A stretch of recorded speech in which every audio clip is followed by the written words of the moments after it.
Welcome to Golf in the Cosmos, where physics meets the fairway and the universe takes a swing at your mind. I'm Kevin. I'm here with Andrew. How you doing? Hey, I'm doing great. How are you doing? Hey, pretty good, man. We got 9 in. Yeah, in those soggy conditions once again. Yeah, I can't complain. We're golfing in January. Yeah, honestly, most other places the courses are closed, except Florida maybe and in the South. But yeah, at least we can get out there as much as we can. No, I mean we've lived in other places, and it's January is pretty rough. Yeah. So yeah, we're blessed. At least it was beautiful today, and I think it's dry for the next 10 days. So golf should be good with the rainwater making everything green. It's going to be beautiful. Yeah, it's kind of rough right now. For those who are playing out in Southern California, it's kind of muddy and, Yeah, there's just, you're dealing with lies that you're really not used to, and it's definitely making it difficult. Yeah, for me, it's really the chips. Yeah, the short game has been so tough you really have to just be hitting greens, so you're putting the whole time. Right, yeah. We've been putting around the green in order to avoid having to chip. Well, because the mud almost creates a flat. Like some sort of, like when you hit it, it just rolls over it like a green. Yeah. Because it's just mud, bump, bounce. Yeah. Yeah, it's not like it's going to get stuck in the grass. There's really no grass on the fringes. It's too muddy and then now it's like dried mud. Yeah. But it's still mud. Yeah. You and pretty much the second you try to chip on mud, you learn that, oh, wow, if I'm not hitting down on it perfectly, you're going to chunk and it's going to go nowhere. I've been sculling them. Yeah. I've been doing the opposite where it's just like, and I'm like, oh my God. Yeah. It's just the turf, the way the club is designed is to go in the ground and bounce out. And the second the turf isn't the way they kind of expect it to be, the club digs in, or it kind of, you're just thinning it because you're not digging in the ground. I think I'm trying to plan ahead of the mud, and then it's just a pure thin. Yeah, you're hitting the blade of the club there. Yeah, but you're right. If you get a fairway and a GAR, it's great because that's dried up enough. But the rough, it still has this mud layer that's just brutal. I mean, every ball I hit today had mud on it after it landed in the fairway or the rough, and it's not the most fun way to play golf, but as we said at the beginning, it's like at least we're out there swinging. Right. Yeah, a lot of I was looking up the handicap stuff in the winter, and like there's a lot of areas in the north that go inactive, and I know we experienced that. Yeah, but when we lived there, where your scores like don't count. Yeah, there's no play allowed on the between the winter months, certain months in certain places. Yeah, they like block out the course or something. I don't know. So part of me is like, I wish they did that here because these conditions we have are kind of not fair. Like I'm like, why? I mean, if anything, it raises our handicaps so that once the weather becomes more dry, we can have something to lower from. You know, like we're setting ourselves up for success. Yeah, no, for sure.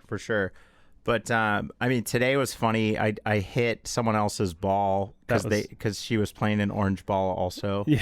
Yeah, you switch to the orange ball and pretty much learn to never check because it's always yours. Yeah, I thought I'm playing an orange ball, so I'm always going to be the only orange ball. And it's matte orange. Yeah, too. It's the Chrome Soft, right? Yeah, the Chrome. It is the Callaway one. Yeah, it's the Super Soft. Super Soft. I went to the cheaper ball because I get less spin, which helps me at my drives. Yeah, we talked about that where you're getting so much curve on your drive that we thought maybe try a lower spinning ball off the tee, or I mean in general, right? And then off the tee you're going to get less side spin. Which it was definitely working. Oh, it definitely worked because I was playing Pro V1s or AVXs. Yeah. And my spin would slice it so much more, and then I switched to Super Soft, which is it doesn't have 3 cores. Right. And it was going a lot straighter with the same swing, arguably. Yeah. No, the second you switch to that ball, it was much straighter off the tee and with your irons. Yeah, and the only negative might be like when I'm chipping, you'll get wedges, get a little less check. But honestly, that I'm hurting more off the tee than that. Yeah. So. Yeah. I think it was a good play. I think as we're tuning your driver swing, I think you can move more towards that AVX, but I mean, you're saving lots of money. That's true. Yeah. No, it is saving me money too. Well, I'll get into that later. Other ways I've learned to save some money. Remind me to bring that up. But okay. But at the end of the day, you know, it's funny when I hit that lady's ball, she's apologizing to me, and you're like, no, he gets the 2-stroke penalty. It's not your fault. Yeah, I'm shouting. I'm like, no, he takes 2 strokes. Yeah, like, I'm sorry. Yeah, like, he's screwed. Yeah, like, don't be sorry, lady. Like, that was, you know, you were playing an orange ball, and I didn't see her tee off. That's where I went really wrong. I walked up to the tee really late, teed off with my orange ball, so I'm thinking, there's no chance in hell that someone else is hitting this an orange ball that's matte orange. And finally, the Cosmos hit me, and she sure was. Oh, yeah.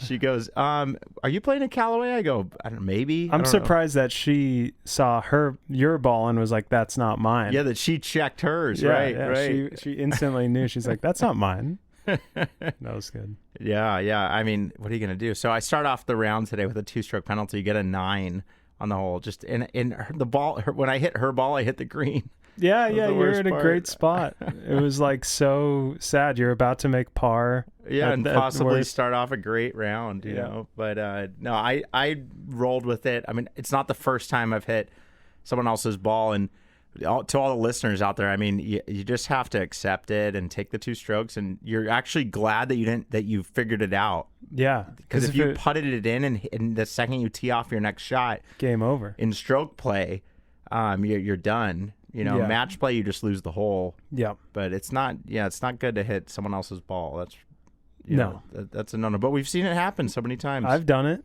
I mean, if I used to mark my ball with a huge filled-in circle over the label of the Titleist ball, because I did it like twice in a few weeks. Then I was like, okay, we're fixing this right now. And I put these giant Sharpie marks just to make sure I could always identify my ball. It was so funny. Yeah. And then I stopped that after like 6 months or like 5 months. Yeah. No, I know our buddy Breeze does a funny mark that it's like a big W or something like that. Yeah, he has the three stripes. Right, the 3 stripes, the monarch stripe. Yeah. And honestly, though, you won't hit, you know, he knows that's his ball. I mean, it's pretty good. It's good when marking the ball to have a mark on both sides, so no matter how the ball is lying on the ground, you can identify it without having to pick it up and, you know, whatever. That has consequences. But we also have another buddy, Miller, that really always likes to check to make sure it's his. And give himself a nice lie. And then it's been arguable that he might fluff his lie sometimes. Most definitely. Which is totally cheating if he does that. Totally. You got to put it back in the same exact spot. Right? Yep. Yeah. That's good. Yeah. But we opened up a swing aid. Oh yeah. Today, so we just posted a video today of a swing aid unboxing. The Pro Sender Connection Sphere. Yeah. Great name. Yeah, I think it's pretty sweet. Yeah, it's cool. It's like big ball that goes in between your arms, and as you take your backswing, it maintains that space. You know, it's kind of like the towel drill, but it maintains that space, right? I mean, how would you describe it? Yeah, it essentially is like putting a ball in between your forearms, but it has some Velcro, so it helps it like stay on one arm as you follow through. But it pretty much, using it on the range would be really cool because you could hit some shots where you're really feeling that connection. And what we found is that it just forces your chest to turn back. And what's so funny, we saw someone in the group ahead of us taking a bunch of practice swings, and you could just see his shoulders staying pretty much still. He's just lifting his arms.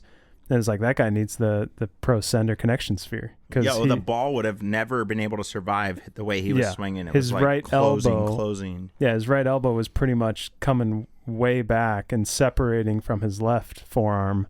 And it was just like, okay, I see why this training aid can help. Oh, I mean, I guarantee that guy's a 20-plus handicap. Yeah. I mean, yeah, for sure. He's going to be struggling. And he took his practice swings so seriously, too. Yeah, it was just back. Just these dog shit practice swings. Poor guy. Yeah. No, swing aids though. We I'm a fan of. We've looked at a lot of them. We're gonna start a series where we look at more of them. But that one specifically caught my attention. I had a buddy that showed me that one months ago, and I've always been wanting to get it. Mm-hmm. So finally, when it arrived, I was like, check this out. And it did pretty. I mean, you were 2 under after 3 holes. I mean, it did you pretty well. Yeah, I think you survived as well. On the round. No, I survived 3 over on the front. So I mean, it wasn't great. Wasn't terrible though. No, and I would say when I hit shots when I was well balanced and swung through properly, like they were going very straight. Like I had very square contacts, and that definitely was a great swing thought, and kind of brings me to a point I wanted to chat about it, which is how many swing thoughts should you have in your mind during a round? Right. And well, that's kind of why I like the swing aid, because it kind of just forces me to be like, well, you bought this, so just think this. Yeah. Right? Yeah. And that's my thought, is you should really only have one. Yeah. Like you should really only have one swing thought, because everybody's gone through that phase where you're thinking probably 3 different things throughout your swing. Well, you see those kind of viral videos where they're like, I was a single and I was paired, or the single was paired with us. That's really what those videos are. You know, where there were threesome, they paired us with the single, and he's going, yeah, he's like doing 18 things in his mind. Yeah.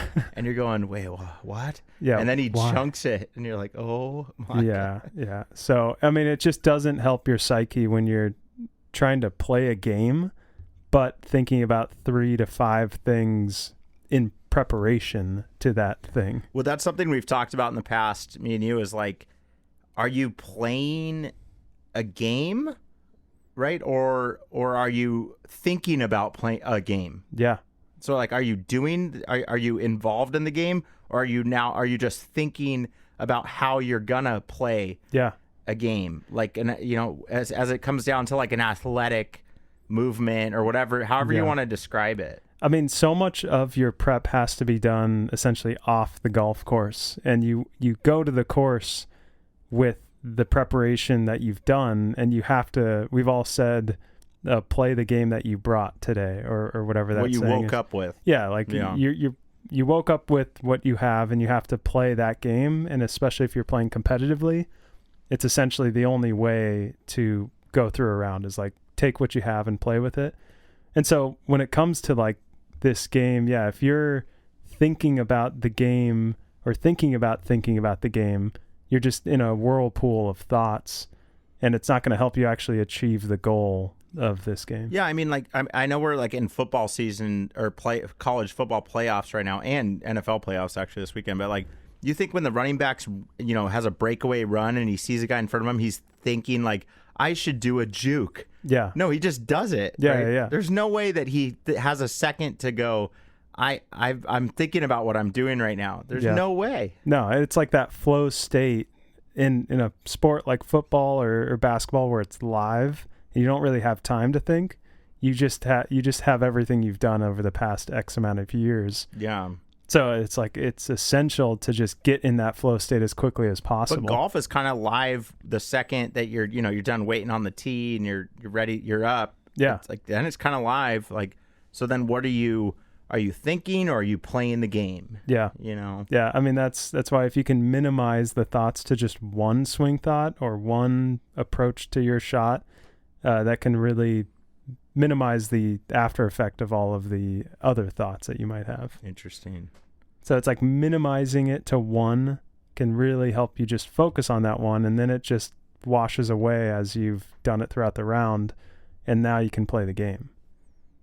Interesting. Yeah, I mean, I'm sure that's a struggle for a lot of people out there to whittle it down to one thought, and then to try to let that fade, as if you're happy with it or something. It's basic. I'm sure people, what happens is like you start adding more thoughts.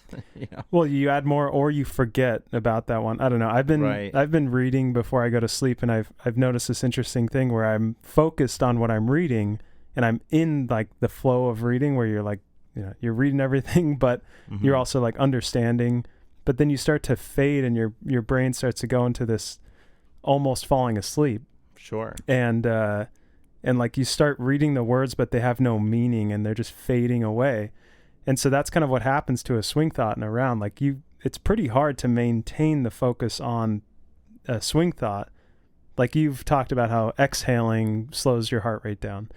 And you were trying to longer exhale. Right. And you were trying to focus on that, but you would forget. Right. Because like it slowly moves behind the front part of your thought. Right. And you start like forgetting about it. And it just reminds me of falling asleep while reading. Like you're trying to read, but you're dozing off. Mm-hmm. And that's when I just put the bookmark in and go to bed, even if it's only been a page and a half. Because I've realized that it's like, okay, once you get to that point, you can't continue that thought. Interesting. Yeah. I've been experimenting with melatonin going to sleep, and I think I took, instead of 2.5 or something, I took the full thing. and I was like, I felt like drunk. Yeah. Like I had like, it was like a headache. Like I was like spinning, Wow. So I don't know. You can overdose on melatonin. That's for sure. Yeah. You can. Speaking of, check out our video, the Microdose challenge on YouTube. We had a buddy do 5 holes, regular Control. 5 holes control, 5 holes microdosing. Really interesting results there. So that video is getting a lot of pickup. But yeah, I wouldn't recommend trying to read on melatonin, dude. Never. No. I mean, real headache. For me, reading is melatonin, dude. I think that's the. I start reading and it just puts me to sleep. It sucks because I'm starting to really enjoy reading, but I'm like, damn, I have to do this in the morning. Well, wouldn't that be nice? Yeah, that'd be great. Well, that's what I think would be cool, to be like a writer and then write all day, Dude, that's why I make music, because it's so therapeutic in a way. The only frustrating part is when you have an idea and you get it halfway complete, and then it's like you listen back and it's like, how do I finish this? How do I complete this idea? And it that last 20% of making a song is very difficult. Yeah, no, that's cool. I mean, at the end of these podcasts, most of the songs are made by Andrew, so they're it's pretty sweet. The way that we've been able to, that the pod has kind of ignited a new like avenue to release music. Oh, it's a great, in a way, great way to make a quick track, and it's kind of cool. It's really fun. And you just joined a new band, right? Yeah, the Boys in Shorts. Boys in Shorts, I love it, man. And you guys have a show coming up, right? Yep, February 14th at the Tiki Bar in Costa Mesa. It's going to be good. I'm learning all of their songs. I think the set list is like 20 songs long. You're playing keys for them? Yeah, keys. Sweet, and mainly synth and other keyboard sounds. But well, and that's just, as everyone knows who listens to this, at the end, you can play everything. Right. So it's like the keys is just it's an interesting it's a challenge though, because keyboardists, most of the time we're trained pianists for professional bands or like studio artists. And so myself coming in as just a band artist, just playing anything. I am a trained musician, but playing keyboard requires a lot of your attention, because you really have every note you can play. And if you're not, you can easily play the wrong note, basically. And I know any instrument can. That's true. No, but it's more apparent. Yeah, it's very apparent when you play the major third instead of the minor third, because you mixed it up. Keyboard. Yeah, because it's like it comes out very clearly. You can't just stop it sometimes. Right. It has echo or whatever. Yeah, no, for sure. But yeah, I think the process of learning these new songs for me makes me think about practicing for golf, because it's very tedious at first. It's like, okay, I have to learn the form of the song. I have to learn the chord progressions, and then what voicings I want to use that complement what the guitars and other instruments are doing. Sure. And with golf, it's like, I forget sometimes how many hours you can put in to chipping and putting and wedge shots, especially, in order to get that tightness of dispersion where I'm actually scoring, right? Yeah. Like the short game especially, you can easily lose that touch. And when somebody's like, nice touch after you hit a chip shot, it's like, that didn't come just randomly. It's like, it's because there were hours put in to chipping, and right. the way I explain it is when you haven't chipped in a while, you feel like you're a mile away from the club face, right? You feel like that club face is way over there and you're barely even connected to it. Right. But once you practice, like you actually feel like your hands or your mind is the club face. Right. And you can actually like control it in really small ways that you wouldn't be able to if you didn't practice. For sure. No, it makes me think of like, the new, this New Year's I happened to just be at home for the first time in probably many years. I've heard a lot. I was at home, and I think a lot of people stayed home this year. I don't know why, but everyone I talked to at work is like, yeah, I just hung out at home. I'm like, interesting. So I watched a lot of like just TV, and everything was sponsored by Planet Fitness. Oh yeah, I noticed how much New Year, New You. Right. So it just makes me think about there's so many new people going to the gym, and then our Breeze, who goes to the gym all the time, is like, he's always at the gym. He's like, oh, we're just, it's gonna be shit during it's January, February. There's gonna be all these new people, and then the regulars will just hold on. It's kind of like the regulars say we take January off. Well, they don't take it off, but they just know that there's going to be so many randos in there. Yeah. But I wonder how the driving range or the chipping range, like, don't you think people come in and go, this New Year I'm going to practice golf every day? Because I'm kind of thinking that. I'm like, New Year, new me. I'm like, let's just do like an hour per day. How about a week? An hour per week of non-playing the game. Right. Of like just trying to like do reps. Yeah. I really love the idea of all practices is just reps. It's just swinging the club, making that ball hit the club face. Like that's what it is. And that's kind of what excites me about the swing aids, like following that road a little bit more. Yeah. And we're going to have a lot more videos about these aids. But like, if I go to the range for a practice session and I have like, whatever, my swing aids for this and that, at least I'm like guided by some sort of higher power of whoever whoever has the patent on the swing aid. Yeah. I don't know. You're definitely guided a bit. I mean, it's not just making something up. Yeah. You're at least following some guideline rather than making it up yourself. Yeah. And it's like, the best New Year's resolution to me is like, I'm going to hire a coach, and I put aside $12,000 for my coach, and it's going to be spread out during 12 months, and I'm going to have 4 sessions per month and meet with my coach, and it just gets really expensive. Yeah. It doesn't end either. I mean, this game, especially golf, is incredibly expensive and very unattainable for so many people that, practice, sometimes putting and chipping is the only free thing, which is what's so nice. You can walk to almost any golf course that's public. They don't really charge you to putt. Never. I've never been charged to putt. I think putt. That's a good point. Like, courses do not charge you to practice putting. No, and that is the most important part of the game. Yeah, so like if all you need is the time, and then the greatest impact on your game could be using a free putting green. Yeah. Yeah, it's a great and doing the gate drill with 2 tees. Yeah, Tiger's favorite drill. Yeah. Hitting the center. People think I got to hit the center of my driver. It's like you actually got to hit the center of your putter too, right? To get consistency, and consistency is what allows you to make decisions. Like if you aren't consistent, how are you supposed to be confident in any decision you make? So even on the green, if you're not consistently hitting the center of the club or having a square face at impact, like, how can you even read a putt? How can you get the right pace to make it? It's like, it's not going to happen. Yeah. No, for sure. I mean, beyond that, I would say, like, hitting off grass is nice, but the grass has to be kind of good. Yeah, right now it sucks. Right. So there's no I would almost say go to a mat, but I've had experiences on a mat where I hurt my wrist because you're actually hitting on concrete. Yeah, the mat can fuck you up. A shitty mat can break your wrist. Yeah, I rarely hit on mats. It's so bad for you. Oh God, yeah. I really try to avoid them, Yeah. So clearly go spend your time on the green when conditions are soggy, because the range is kind of mediocre and you don't want to hit off mats.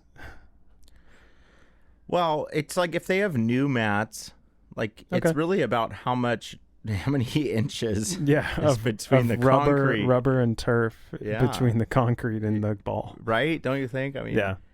So I don't know. It's interesting. At Rancho, Rancho Park, this is in Irvine. I noticed I haven't actually been to that range recently, but I noticed they have like TrackMan style stuff now on it. Oh yeah. So like I kind of want to try that out. Like if I can hit off a map, but then get data. Right. Like okay. Then you can essentially start seeing how consistent you can get the data and not even care. Right. Because on the range, what's so hard is the visual. You're hitting into dirt or maybe other grass, but you can't really see. So if the TrackMan is there, then it can really help visualize your shot. And I don't know if it's TrackMan, but it's something. It's whatever it is, yeah. I mean, if it's giving you spin rates and distance, then it's valuable. But also the golf balls you're using aren't real. That's the other problem, yeah. So you're always going to be limited there. But does the spin rate change depending on the golf ball? 1,000%. Even though it's catching that right at the moment of impact? We already talked about how your super softs get less spin than an AVX. So you're saying if I put an AVX on a TrackMan and then put the super soft, I'll have a different spin rate. Yeah, and when they do club fitting, they go, what ball do you use? And you can grab a bunch of those, or maybe 4 of those balls, and then get a fitting with your golf ball. So it makes a difference in the numbers. However, it can be minimal when you're trying to just figure. But you can get relativity. You can go when I did my elbow here, I got more spin. When I did it here, I got less. That's and then you can take that back to your golf ball and go, okay, this is the right way to get less or more. Good point. Yeah. Right? Like at least you can get, it's still accurate. Yeah, it's even though the golf ball is a piece of shit. Yeah, meant to go like 70% of the distance so that you don't hit it out of the range. Yeah. Yeah. Well, I think they've just been hit so many times. Well, the worst is when a range is really short, and so they get these distance reducing range balls, and it's like so. Oh my god! It's like frustrating to hit off. That's like beginner tennis balls or something. Exactly, like deflated tennis balls. Yeah. Oh, good lord. Yeah. Well, and if people out there don't realize the pros, like I used to be a caddy. I did a pro-am event, the Rocket Mortgage in Maryland. And it was the Wednesday before the tournament. Tiger was actually at it. But the pros, they go to this little tent and they tell a person, they tell them what golf ball they play. Like, hey, man, I play, Bridgestone this. Yep. I play Titleist this. And they have pre-made bags of those balls and they hand it to them. And then they take that to the range and they're hitting a bucket of whatever ball they want. I play TaylorMade this. Yeah, like there's no range balls on tour at the range. Like when you're you see the range when they're like, oh, Golf Channel on the range. Right. Those aren't range balls. Not at all. They're literally playing the ball that they prefer. Yeah. The exact same ball. The same ball. And there's there's like a $400 bag of balls that they're hitting on a range, and then somebody goes, picks it up, cleans it, and sorts it. Yeah, and then probably resells them to us. Yeah. Like. Or later on. That'd be cool. If you could buy range balls that the pros hit. I mean, I'm sure that they do sell that. They must do something with Maybe them. they take them around tour. Like whoever runs the tournament, they I don't know, man. I think they're ship them because what do you think they bring brand new? I guess they were only hit once. Yeah, so, I guess I would. I mean, they definitely use them all 4 days. They clean the range and reuse them the next day. Maybe, yeah. But the fact of the matter is, like, they are not these range balls that we, when we go to the range are just you're not getting real results out of them. One of the places I practiced a bunch. You would get a tube of balls when you go to the chipping range, right? And you can say where it is. Yeah, Oak Creek. You get this tube of balls. And it's just a bunch of range balls. And I used to hit those until I met. And this is the chipping the chipping area. Chipping area. To be able to hit there, you had to get this tube. Yeah, you have to pay to chip. Right. And so you would get this tube. It would kind of signify, oh, you're allowed to be there. And I was using those for a while until I would go there at like 6 a.m. with my dad. And it was like we were using those, but met these 2 older gentlemen who were super cool. And one of the guys was like, never use those balls. Use the ball you play with. And I was like, really? And ever since that point, I would get an extra box of balls and use that to chip with. And it was one of the best like practice lessons I learned, because it's the same with the pros on the range. I mean, nobody has that luxury, except some private courses have nicer balls, but chipping, and you should you never you can at least get those balls back. Yeah, you get them back and you can put them back in your bag. You should never practice chipping with range balls. Never. Why do it? You can get your balls back. Yeah, you're not losing them, so you should definitely be. And the way it kisses off the club is so different. So different. I mean, it's like it's night and day with chipping, especially because you're really being fine tuned. And so ever since that point, you still have to buy the tube. You just put it down. I put it on the side of my bag or dump the balls out. Well, we would go hit them later. Oh yeah, you definitely hit them off the range later, but you chip with your own balls. Yeah. Which makes it's funny because if there's like 18 other people chipping, you got to protect your balls more. Right, and so especially there, you have to mark your ball like crazy. You mark all of them, because somebody will take it. It's really annoying. Right. Yeah, I mean, chipping, you can feel it. Right, if you're chipping a range ball, you can really feel, that it's like way harder. It's like a concrete hollow ball. It's weird. They suck. Well, and the fact is, you're trying to practice something that you're going to do on the course. We're not just there for shits and giggles. Yeah, you're trying to actually practice. How does it feel? Right. And then when you're on the course, you have the same ball. Yep. Maybe the same exact ball. Yeah, and maybe the same lie you just hit off of on the practice screen. Right. So, like, why would you do that with a different ball? But, like, maybe that same exact ball. Yeah, because you're allowed, because you ran out of your fresh ones. Because you're not allowed to play with range balls. No, but you can play with your practice balls. Yeah. I know Parbe is known for playing with range balls. Oh, he loves it. Yeah, because he loses so many balls. He'll often have a big bag of range balls that he stole from the range. Be like, I'm ready to play. I'm like, dude, what are you doing? I mean, when you're playing a lot and this game is expensive, like I said, so sometimes you do take your provisional with a range ball. I mean, I'm thinking junior golf. Oh yeah, long So time ago. Speaking of expensive, so the way that I have lowered my expenses is I've followed Freddie Couples a little bit. I stopped wearing a glove. And I don't have my calluses are already there, so I don't have like any new blisters. And my handicap's actually gone down a little bit from like 9 to 8.2. I mean, whatever. Yeah. But nothing has significantly changed with no glove. And it actually for me, it took a stressor off. There was this stressor of where's my glove? I need a new glove. And I was starting to go kind of nuts where I'd get like a new one all the time. Yeah, you used to have like 3 extras in your bag. Right. And I borrowed one once and it was like brand new. Oh, I'm like, here you go, man. I was like, what the? I'm like, oh, I got you. Because I was, and those are like, and I was getting the Titleist ones, $20-$25 each. So then I just went, let's try all natural. Yeah. And Freddie Couples did this on tour. Wow. But when you look back at his story, it was honestly, he just learned to play that way because his parents only gave him like $5 a day to get range balls. He grew up in Seattle and it was too wet. And he was like, if I got a glove, it would just get smoked in the rain. Yep. And he was like, I couldn't afford just adding in a glove back then. Huh. And maybe the glove was only $5, but he had to pick like, do I want balls or a glove? Right. So his reasons were not that far off mine. So no glove. I've been doing it for like 3 months. I swear I have not been playing worse. If anything, I'm just holding the club better. Yeah. Cause I'm just going, you know what? Don't rely on the grip of that. Right. It's honestly been kind of eye opening. Yeah.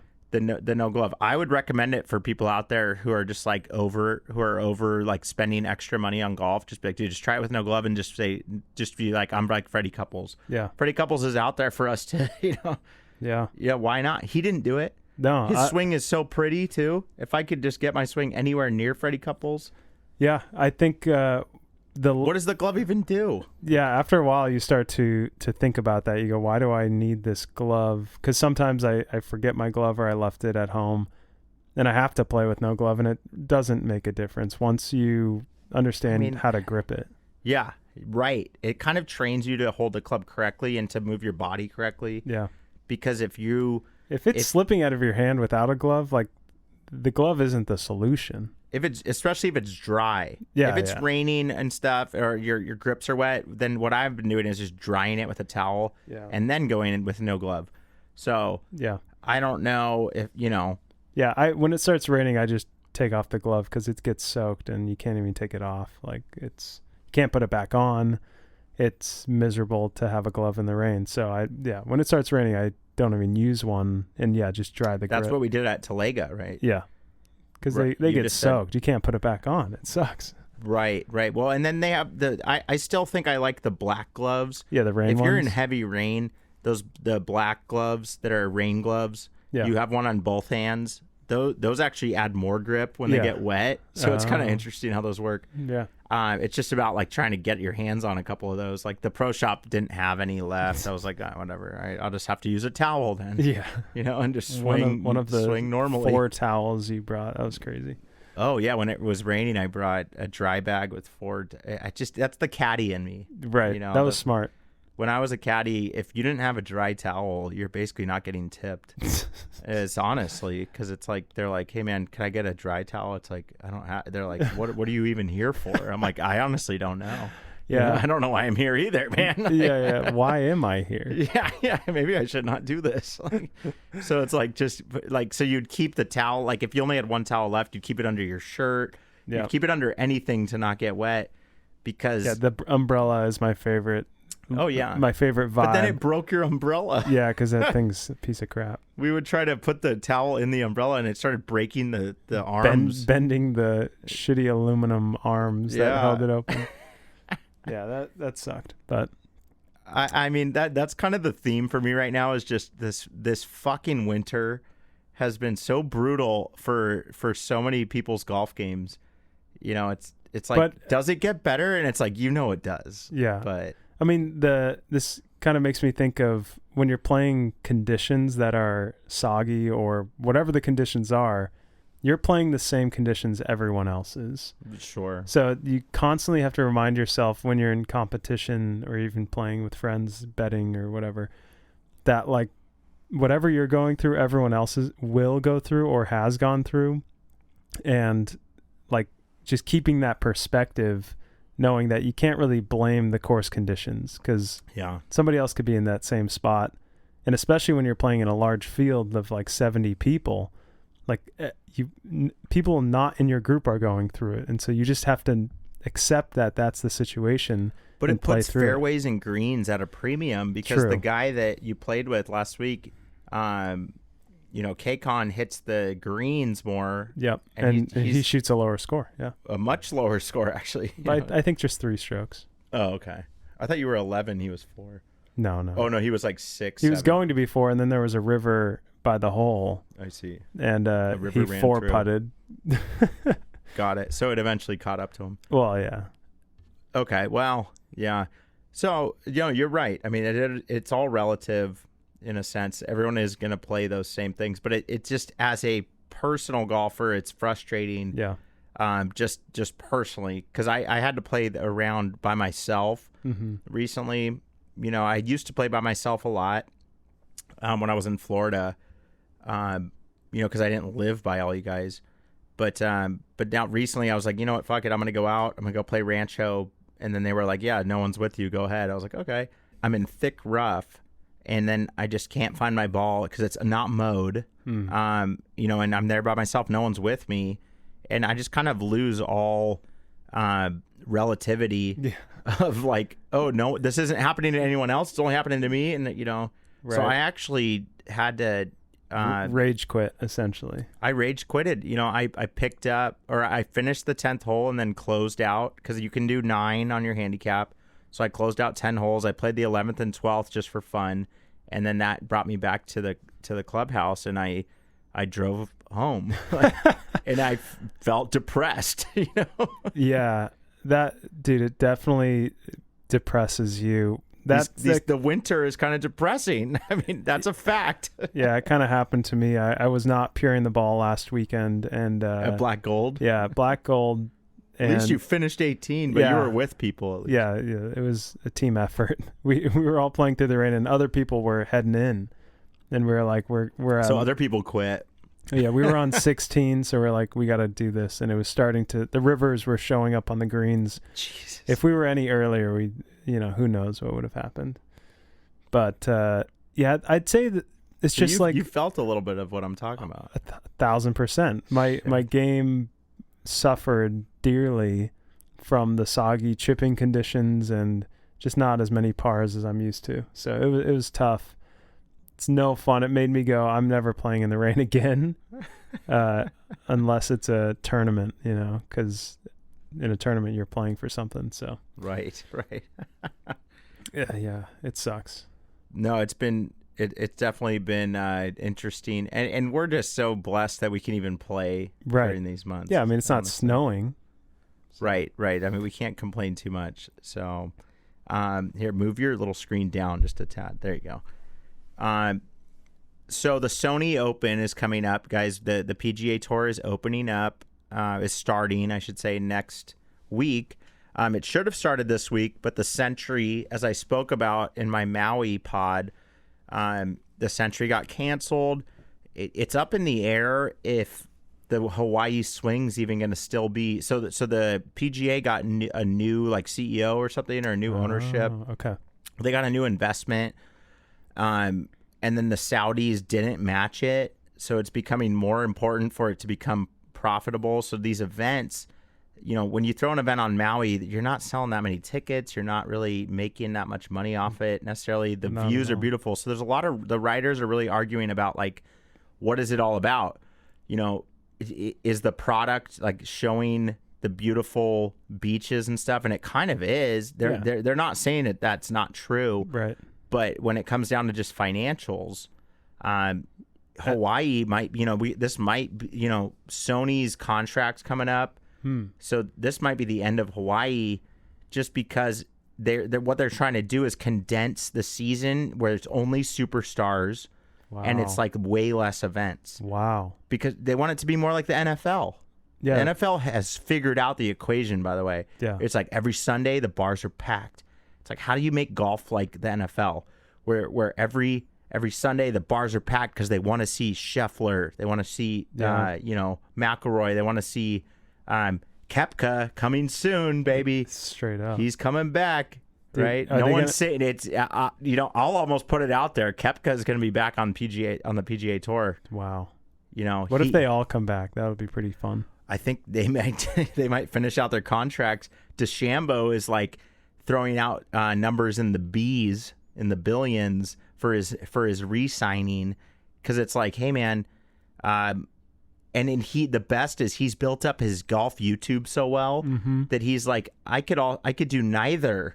Yeah, I could just do YouTube and make my money for a couple years and like let all this play out. Like, so he has that in his back pocket, that he's worked so hard on DeChambeau's YouTube that he's like, well, you got to pay me like a couple, $1.5 billion, or what's the point? And it's like, at a certain point, he's got to, Well, if the PGA Tour is thinking financially, then the players have to be thinking financially, rather than a game about like who's the highest performer. It's who brings in the most dollars.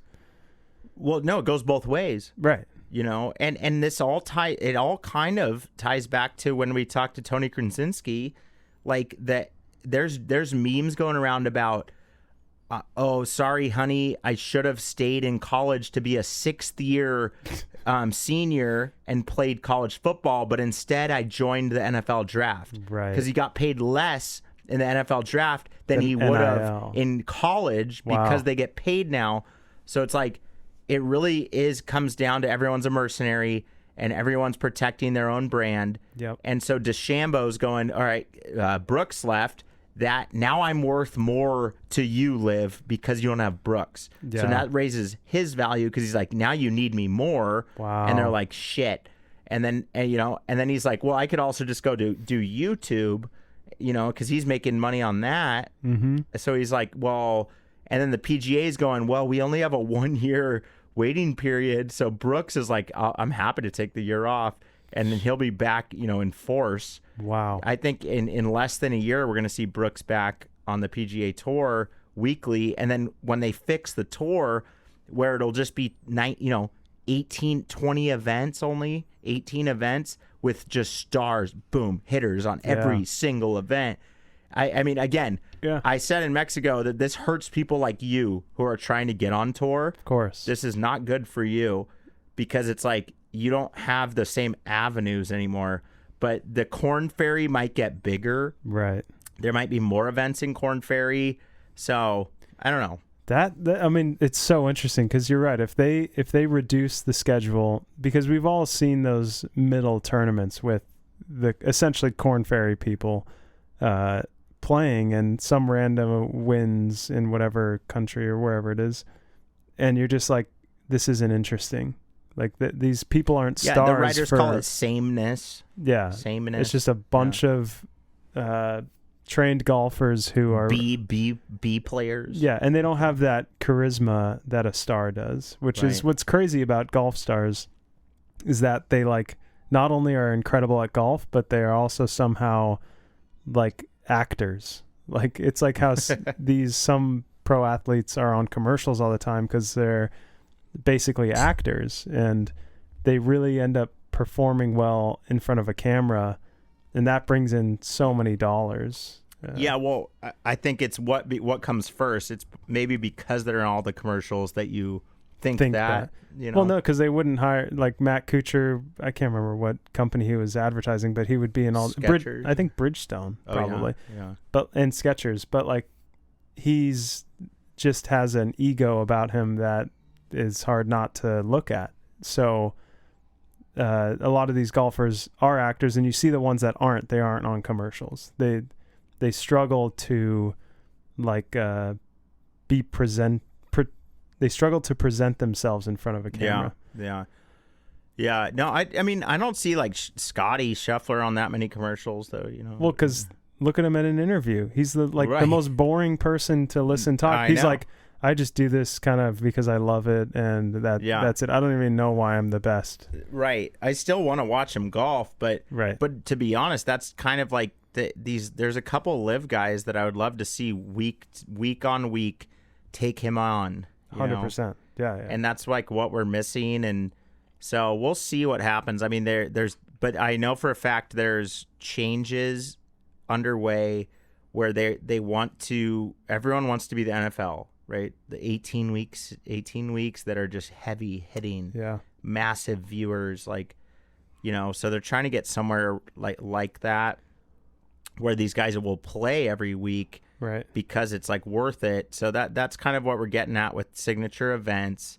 I spoke about this a little bit last week, but the changes the PGA made because of Live, right? They started making no-cut events. Right. Where it used to be every event had a cut, and it's like if you sucked the first 2 days, you don't make any money. And it's like, well, thanks, better luck next time. Yeah. Yeah, no, I mean, that's how golf has been for the last 100 years, essentially, where it's been this game where only the best performers make it. Yeah. But what was great about golf is that anybody can try. Right. Anybody can play the equipment that the highest level golfers use. Like that is the difference. I mean, yeah, a lot of their stuff is custom, but like we can all go to Roger Dunn or whatever golf store and buy the same club that the pros are using. And because of that, like closeness in terms of equipment and options of qualifiers, like that's why golf is so exciting for any golfer. Because even you can think, oh, maybe I could get my handicap down and we play. Can go and get the equipment and go play Torrey Pines, play from those tees and go, I shot, blank, this, whatever this guy shot on that day. Yeah. So you can almost kind of compare it. Yeah.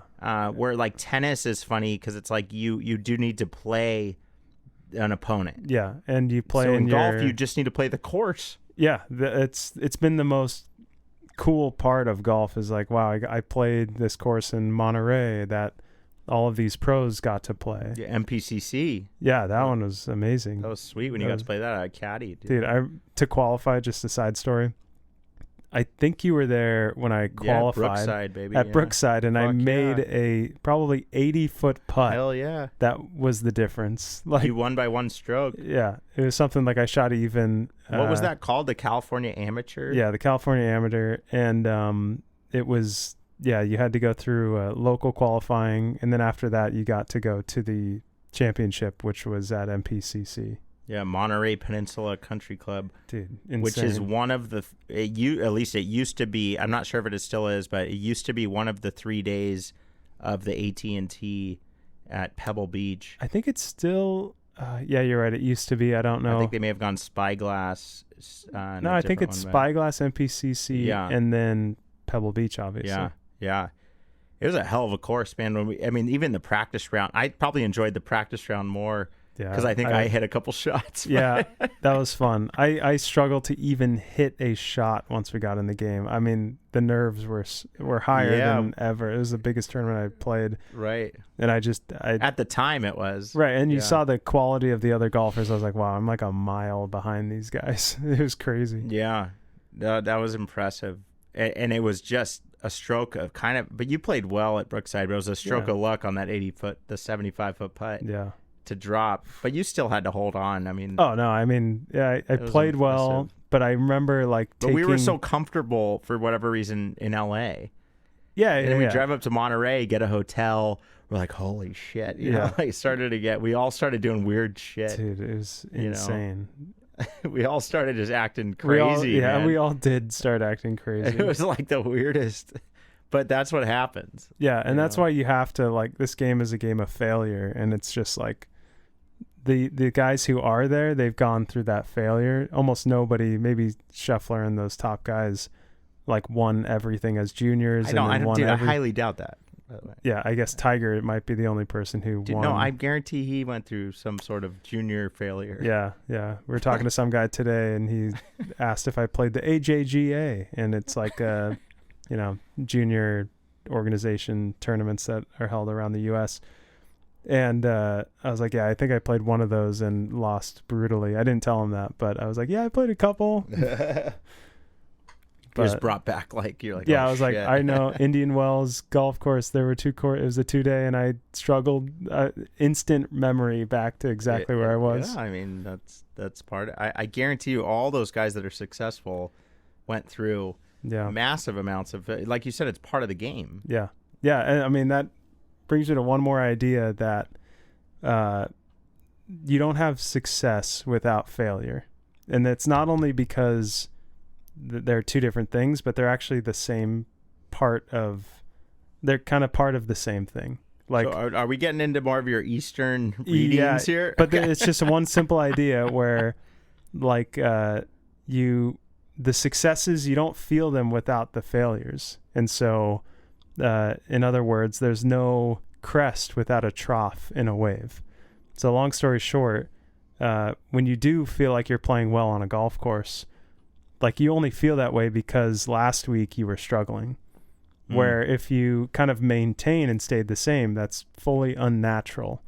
And essentially you can probably never remember a time where you didn't feel success or failure as you moved through a challenge or any kind of game or goal. You either win or you lose, but either one can't exist without each other. So that's pretty much the idea. No, I know you were telling me about that earlier. That it's the book you were reading was there's a wave, there's a trough, and then so you can't have good feelings without. Good feelings can't exist unless you had bad ones. Right. And so when you vice versa. Right. And when you go through the good or bad, how can we maintain a consistent composure in order to not let any of them affect you so that you're compounding the negative ones? Yeah. It's just hard for me to stomach that when I'm playing so good. In Mexico, 5 birdies and an eagle. I'm like, I can't even imagine playing bad. Right. It's just a weird. Yeah, you can't. But I almost should be this is, I'm on a high and I can't, it is going to get worse. Well, so maybe getting ahead of that, because now it's fucking worse. Right. So like I'm fucking pissed. Well, the worst thing is KCON. When I remember I was playing really well for like a few weeks, and KCON's like, it'll come back to you. Like, oh, he called it. Yeah, he's like, he's just running hot. Like he'll fall at some point. I'm like, no, you're wrong. But in reality, it's like, of course. Oh, he was right. Yeah, of course. It's part of the game. There's a lot of but how do you entertain that? How do you use that idea? Right. How can you use that, in the right way? And that's kind of what you're getting at. That's the hard part. Yeah, that's like the hard part. It's going to happen to everyone, but it's like, how do you it's internalize well, it's like that? Ideally, it's kind of like the S&P 500, right? You see it. It's if you zoom way out, it's going up, right? Like you see from 1950 to now, it's like way higher. Well, everyone loves saying that. Yeah. Right. But if you zoom in. If you put $100 in 1965, you'd be a millionaire. Those tweets or threads are so annoying. It's like, what would you have if you put $1,000 in Google in 2000? It's like, whatever. But along that idea, it's like if you zoom out, you see the upward trend, which is what we're trying to do with our handicaps. We're trying to zoom out at the larger trend and see it going down. But if you were to zoom in to the last 6 weeks, you would see it going up and down like crazy.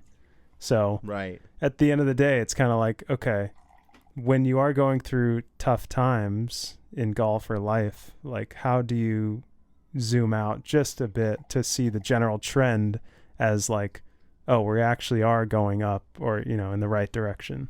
Sure.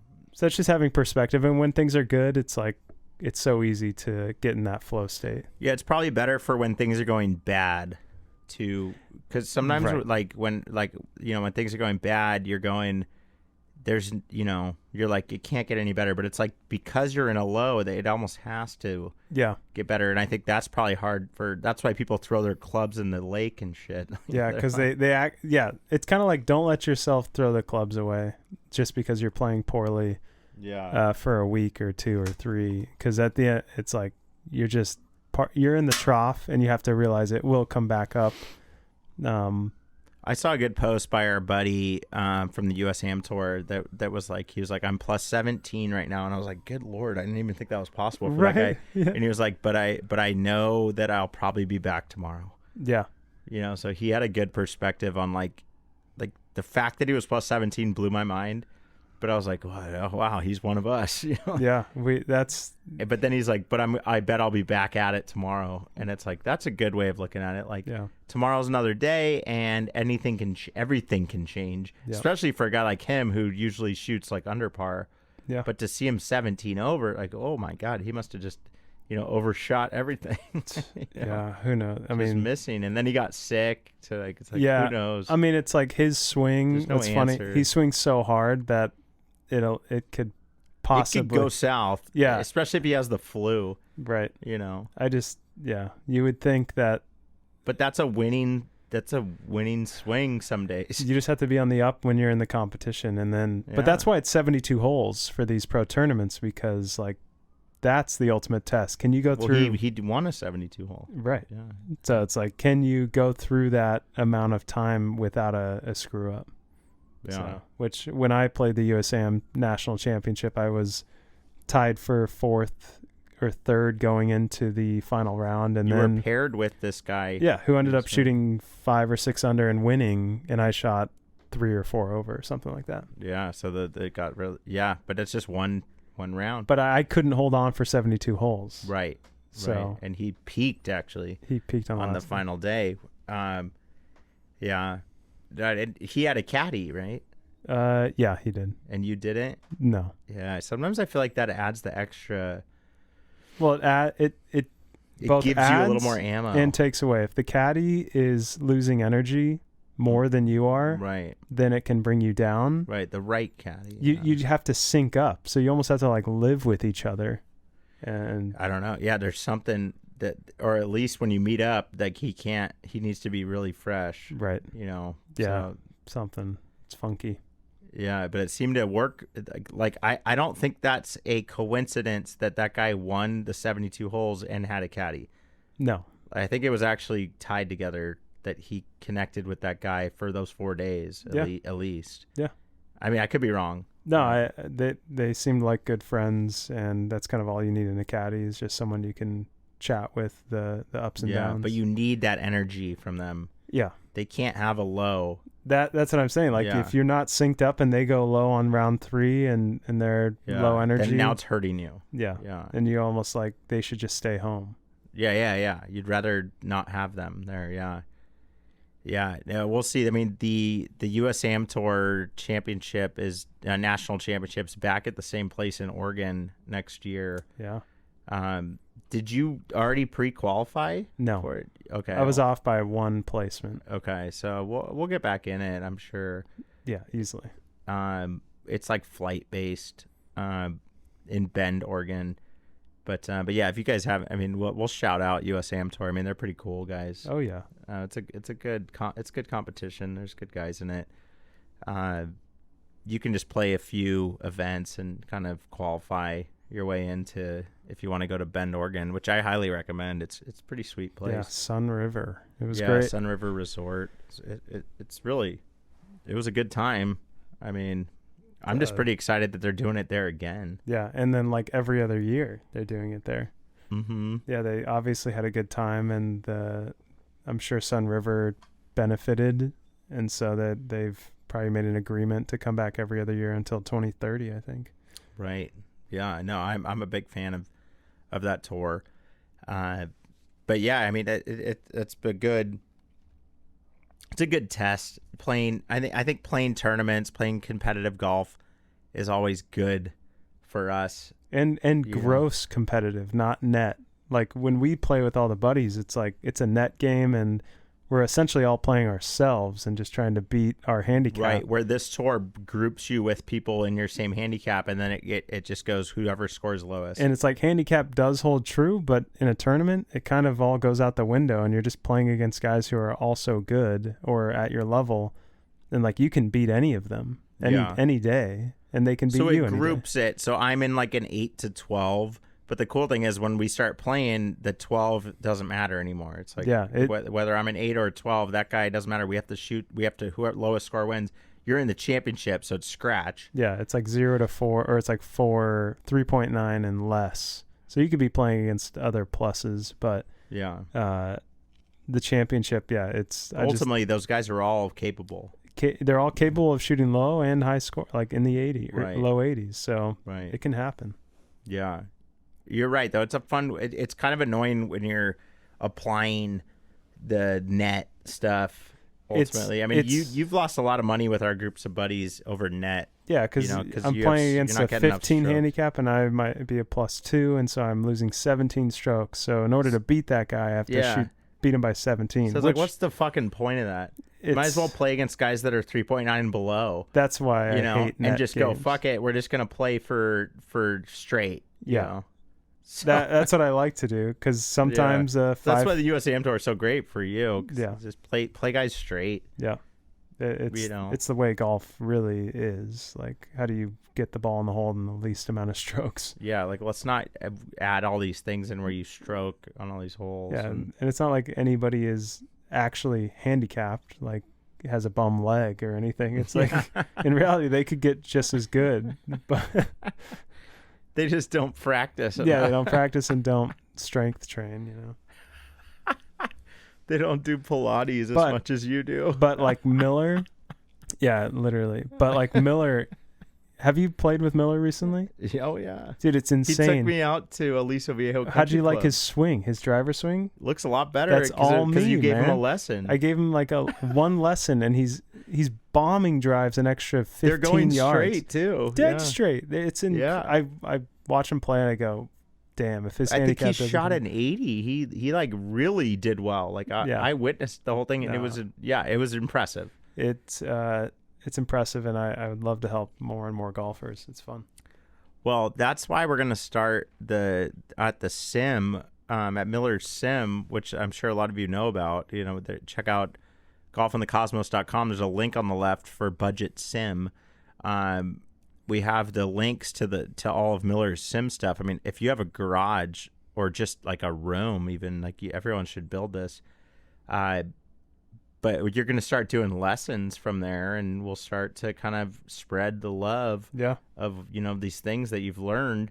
You guys were sitting here with a +2 handicap. That means he's better than scratch. Okay. So we're, I know that people, we've had some hate comments that they're like, fuck this guy. I don't care what the 9 handicap thinks, what the -9 handicap thinks. But it's like, hey, but don't forget that Andrew's a +2. So he has some actual, listen to him.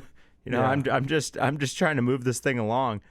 But yeah, on the sim, we'll start to do some lessons, right? And try to get those out there. So maybe we can help some people. I guarantee we can help some people. And there's so many content creators that are making help videos, but it's there are tiny things that can make a big difference. Not only every swing is unique, so it's hard to generalize a swing idea. No, but you have a pretty good outline, I think, in your head of these 20 handicappers, these guys that shoot 100 all the time, maybe 90. Yeah. I think you have some little things that can really help, because I'm an 8, but you still help me every day. Yeah. I mean, if the goal isn't to lower your handicap by 4, because that takes a year, but it's, can we lower it by half or 1 over the next 3 weeks? Can we just not go up? Yeah. Keep you from going up, but it's to lower one point on your handicap is actually a way bigger deal than it feels like, because that handicap is an average of your last 20 rounds. So it's lowering it by 1 is actually a huge difference in the long run. Right. And once you actually go down, you don't really go back up. I think you were a 10 a couple of years ago, and now you're an 8-ish. Yeah. I've been kind of hanging around there. And you hang around. So you actually don't. It's a good point. You don't really lose handicap points over time. Yeah, those right. Because it's actually a mental decision on the course that kept you down, and you figure that out. I'm going to do this now, and then your handicap goes down. You're like, I'm going to keep doing that. Yeah, and you never not do that ever again. Then you find the new thing that brings you down more. Yeah, and you go, I'm going to do that more. Yep. That's a good point. Yeah. You don't really see it go, because I used to be at 12. Yeah, 12. You don't really see me near 12 anymore. No. I mean, let's be honest. No, and you'll have a couple rounds up there, but But never 8 in a row. Where when I was at 12, guess how you got a 12? Yeah. You are shooting that every single time. And actually you're shooting over that plenty of times as well. Right. You're going much higher. Yeah. Interesting, yeah. So it's finding those thoughts and ideas that help you lower by 1 point. That's huge. Connects for the rest of your life. Yeah. Because anything a lesson will do is not going to make you swing harder, faster. Some things can, but it's just making better decisions and applying maybe a swing thought that you had never thought of before. Right.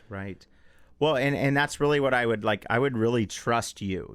I really trust you, and I think the listeners, once they see those lesson videos come out and little tips, it's you guys can trust this guy, because it's gonna lower your handicap a little bit. Certainly. I almost could guarantee it. Yeah. Yeah.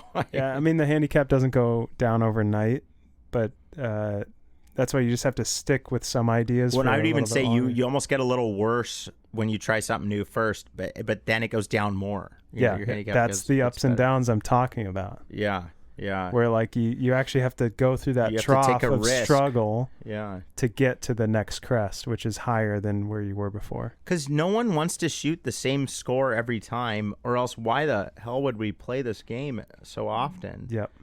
If you told me I was going to shoot 82 for the rest of my life, I would probably just throw my clubs in a lake. I'd be like, well, that's not very fun. Yeah. You're all. I'm just going to shoot 82 every time. Okay, well, dang. If you show me a crystal ball, it's gonna. Sorry, man, it's gonna be 82. Man, are you sure? Can I just watch a video and learn something? No, that's gonna be 82. Yeah. All right. Well, maybe I should just stop ordering, super softs. I think I'm done, dude. Yeah. Sometimes golf feels like that. Last weekend, I literally was I'm never playing in the rain again. Number one. God, but also maybe am I never gonna golf again? No, it's funny. I know. Driving home, I'm like, fuck. Well, that's my main point of today was the winter sucks. Yeah. The weather is so weird that it almost is depressing You when gotta when you try to zoom push this out. game through, but you gotta zoom out. Yeah. You gotta zoom out and go, fuck the mud. It'll get better. I'm gonna, things are gonna figure itself out. Because man, I did this when I left after 10 holes. I was like, I can imagine you not karting an 18 guy hole like when you paid me, for 18. Yeah, I'm going, what am I doing? Who am I? I'm going, damn, dude. Like, I didn't actually finish my round. I'm like, geez, like, right.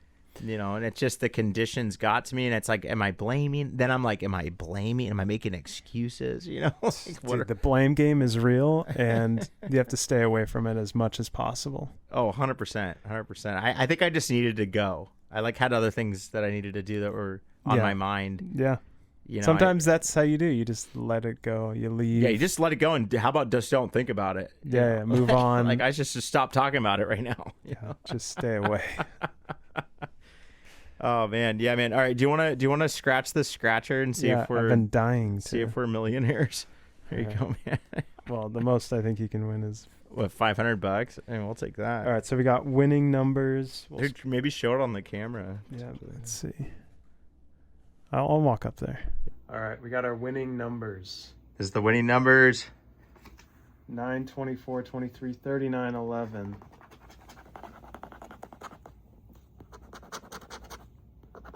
26. I don't like when they're all close like that. Dude, these things. 38. Ah, that's fucked when it's not 39. 36.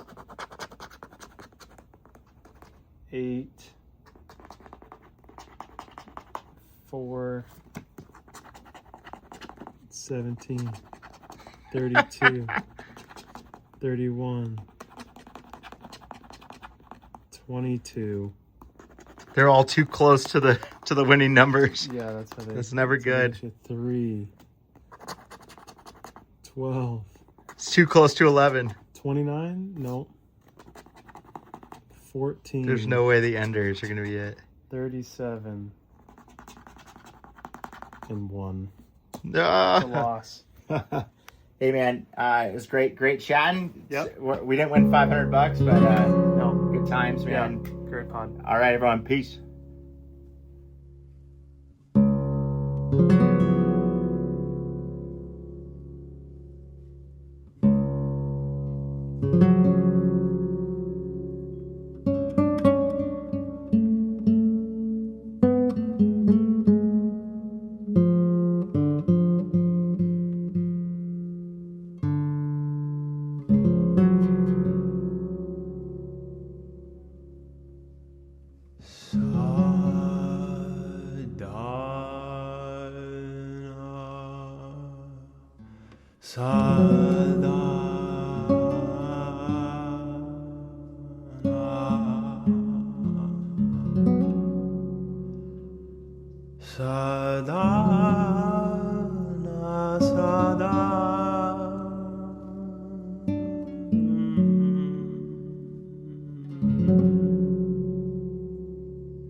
Sada.